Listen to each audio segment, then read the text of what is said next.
نحمدہ ونصلی علی رسولہ الکریم اما بعد فاعوذ باللہ من الشیطان الرجیم بسم اللہ الرحمن الرحیم رب اشرح لی صدری ویسر لی امری واحلل عقدۃ من لسانی یفقہوا قولی اللہم فقہنا فی الدین۔ سورہ البقرہ آیت نمبر 80۔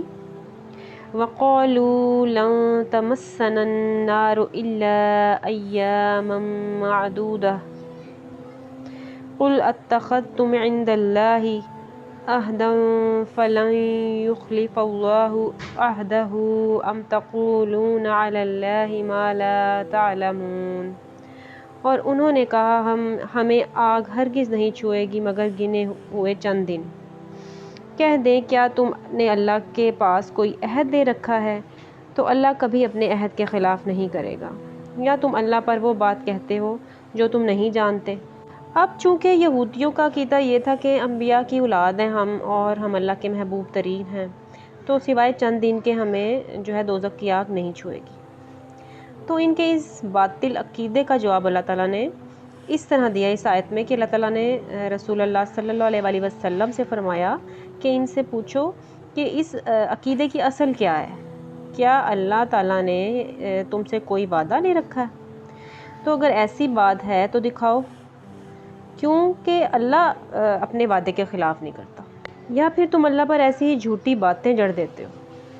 اور اگر فی الواقع تم اس دعوے میں سچے ہو کہ تم اللہ کے چہیتے ہو اور پیارے ہو، تو سوائے چند دن کے تمہیں دوزخ کی آگ چھو بھی نہیں سکے گی، تو پھر تم مرنے کی آرزو کیوں نہیں کرتے؟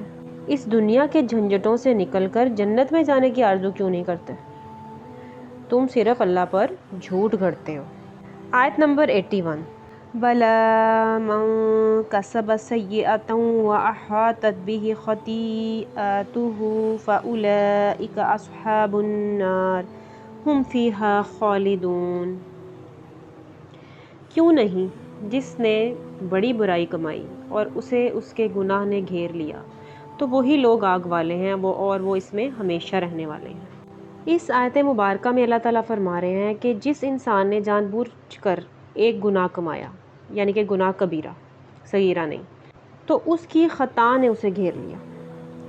یعنی جیسے کوئی شخص سود کھا رہا ہے لیکن اس کے ساتھ ساتھ وہ تہجد بھی پڑھتا ہے، نمازیں بھی پڑھتا ہے اور بھی نیکیاں کرتا ہے، لیکن اس ایک گناہ کی برائی اتنی اس کے گرد چھا جائے گی کہ اس کی ساری نیکیاں ختم ہو کر رہ جائیں گی۔ اور مفسرین کے مطابق کہ اس کی خطا کاری اتنی اس پر چھا جائے گی کہ ایمان کا کوئی اثر باقی نہیں رہے گا، اور وہ آگ کا ساتھی ہے اور وہ اس میں ہمیشہ ہمیشہ رہے گا۔ یہ قرآن کا ابدی فیصلہ ہے۔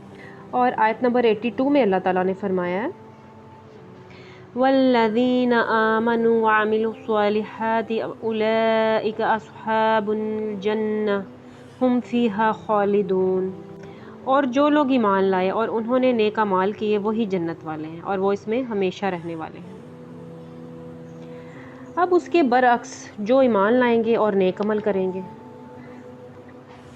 وہی جنتوں کے مالک ہیں، یعنی کہ وہ ہمیشہ ہمیشہ جنتوں میں رہنے والے ہیں۔ نیک عمل کیا ہے؟ نیک عمل یہ ہے کہ دین کے تمام تقاضوں کو پورا کیا جائے، وہی نیک عمل ہوگا۔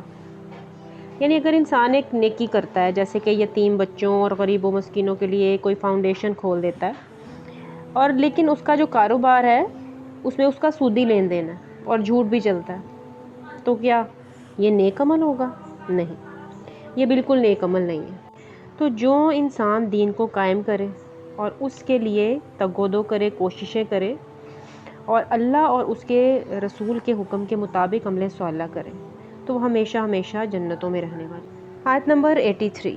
وَإِذْ أَخَذْنَا مِيثَاقَ بَنِي إِسْرَائِيلَ لَا تَعْبُدُونَ إِلَّا اللَّهَ وَبِالْوَالِدَيْنِ إِحْسَانًا وَذِي الْقُرْبَى وَالْيَتَامَى وَالْمَسَاكِينِ وَقُولُوا لِلنَّاسِ حُسْنًا وَأَقِيمُوا الصَّلَاةَ وَآتُوا الزَّكَاةَ ثُمَّ تَوَلَّيْتُمْ إِلَّا قَلِيلًا مِّنكُمْ وَأَنتُم مُّعْرِضُونَ۔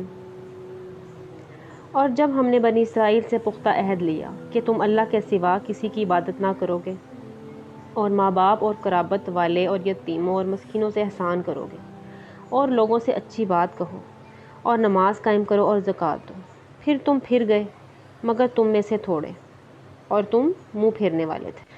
گزشتہ آیات میں بنی اسرائیل کو وہ احسانات یاد دلائے گئے جو ان کے آباء و اجداد پر کیے گئے تھے، اور انہوں نے شکر گزاری کی بجائے کفر کیا۔ اب ان کو وہ عہد یاد دلایا جا رہا ہے جو بنیادی احکامات دیتے وقت ان سے لیا گیا تھا۔ بظاہر یہ خطاب یہود مدینہ سے ہے، تاہم یہ ایسے احکامات ہیں جو ہر شریعت میں غیر متبدل رہے ہیں اور ہماری شریعت میں بھی موجود ہیں۔ اب یہاں بتایا جا رہا ہے کہ بنی اسرائیل نے اس عہد کی پابندی نہ کی اور اس سے سراسر بے پرواہی اختیار کی، اور اللہ تعالیٰ نے بنی اسرائیل سے اس بات کا عہد لیا تھا کہ وہ صرف اللہ کی عبادت کریں گے اور اس کے ساتھ کسی کو شریک نہیں ٹھہرائیں گے، اور پھر اس کے بعد ماں باپ کے ساتھ احسان کرنا، یعنی ماں باپ کے ساتھ نیکی سے پیش آنے کو اللہ تعالیٰ نے متعدد آیات میں قرآن میں عبادت الہی کے ساتھ بیان کیا۔ سیدنا عبداللہ بن مسعود بیان کرتے ہیں کہ میں نے رسول اللہ صلی اللہ علیہ وآلہ وسلم سے سوال کیا، اے اللہ کے رسول صلی اللہ علیہ وآلہ وسلم، کون سا عمل سب سے افضل ہے؟ تو آپ نے فرمایا وقت پر نماز ادا کرنا۔ میں نے عرض کی پھر کون سا؟ پھر فرمایا والدین کے ساتھ حسن سلوک کرنا۔ پھر میں نے عرض کی پھر کون سا؟ تو آپ صلی اللہ علیہ وآلہ وسلم نے فرمایا جہاد فی سبیل اللہ۔ اسے بخاری نے روایت کیا۔ پھر اللہ تعالیٰ نے فرمایا وذی القربیٰ، قرابت داروں کے ساتھ احسان کرو۔ سیدنا انس رضی اللہ تعالیٰ عنہ سے روایت ہے کہ رسول اللہ صلی اللہ علیہ وآلہ وسلم نے فرمایا جو شخص یہ چاہتا ہو کہ اس کے رزق میں کشادگی کر دی جائے اور اس کی عمر دراز کر دی جائے تو وہ صلہ رحمی کرے۔ اور پھر اس آیت میں فرمایا گیا کہ یتیموں اور مسکینوں کے ساتھ احسان کرو، والیتامیٰ والمساکین۔ اب یتیم وہ ہے جس کا باپ اس کے بچپن میں فوت ہو جائے۔ اللہ تعالیٰ سورۃ ضحیٰ آیت نمبر 9 میں ارشاد فرمایا فَأَمَّا الْيَتِيمَ فَلَا تَقْهَرْ، پس لیکن یتیم پر سختی نہ کر۔ سیدنا سہل بن سعد رضی اللہ تعالیٰ عنہ بیان کرتے ہیں کہ آپ صلی اللہ علیہ وآلہ وسلم نے فرمایا میں اور یتیم کی کفالت کرنے والا جنت میں اس طرح قریب ہوں گے، اور آپ صلی اللہ علیہ وآلہ وسلم نے شہادت اور درمیانی انگلیوں کے اشارے سے بتایا، یعنی کہ قرب کو دونوں انگلیوں کے اشارے سے بتایا۔ اب مسکین کون ہے؟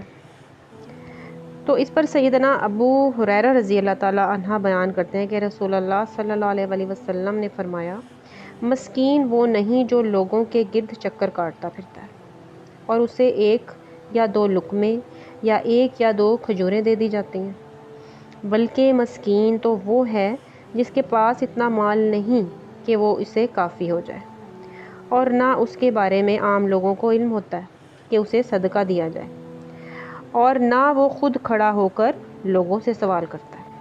پھر اللہ تعالیٰ نے ارشاد فرمایا وَقُولُوا لِلنَّاسِ حُسْنًا، اور لوگوں سے اچھی بات کہو۔ حضرت عائشہ بیان کرتی ہیں کہ آپ صلی اللہ علیہ وآلہ وسلم نے فرمایا اے عائشہ، بے شک اللہ نرم خو ہے اور نرمی کو پسند کرتا ہے، اور نرم رویے کی وجہ سے وہ کچھ عطا فرما دیتا ہے جو سخت روی پر نہیں دیتا۔ اسے مسلم نے روایت کیا۔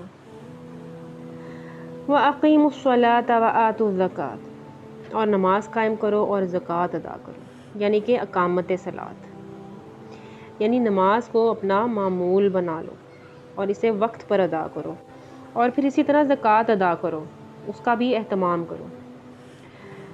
پھر تم اس عہد سے پھر گئے مگر تم میں سے تھوڑے سے، یعنی کہ اس سے کیا مراد ہے؟ اس سے مراد بنی اسرائیل کے وہ تھوڑے سے لوگ ہیں جو رسول اللہ صلی اللہ علیہ وآلہ وسلم کی بعثت سے پہلے اس عہد پر قائم رہے یا آپ کی تشریف لانے کے بعد آپ پر ایمان لائے، باقی سب نے اس عہد و پیمان کو پس پشت پھینک دیا۔ اللہ تعالیٰ امت مسلمہ کو ان تمام احکامات کو پورا کرنے اور ان پر عمل کرنے کی توفیق عطا فرمائے، آمین یا رب العالمین۔ سبحانک اللہم و بحمدک اشہد ان لا الہ الا انت استغفرک و اتوب الیک۔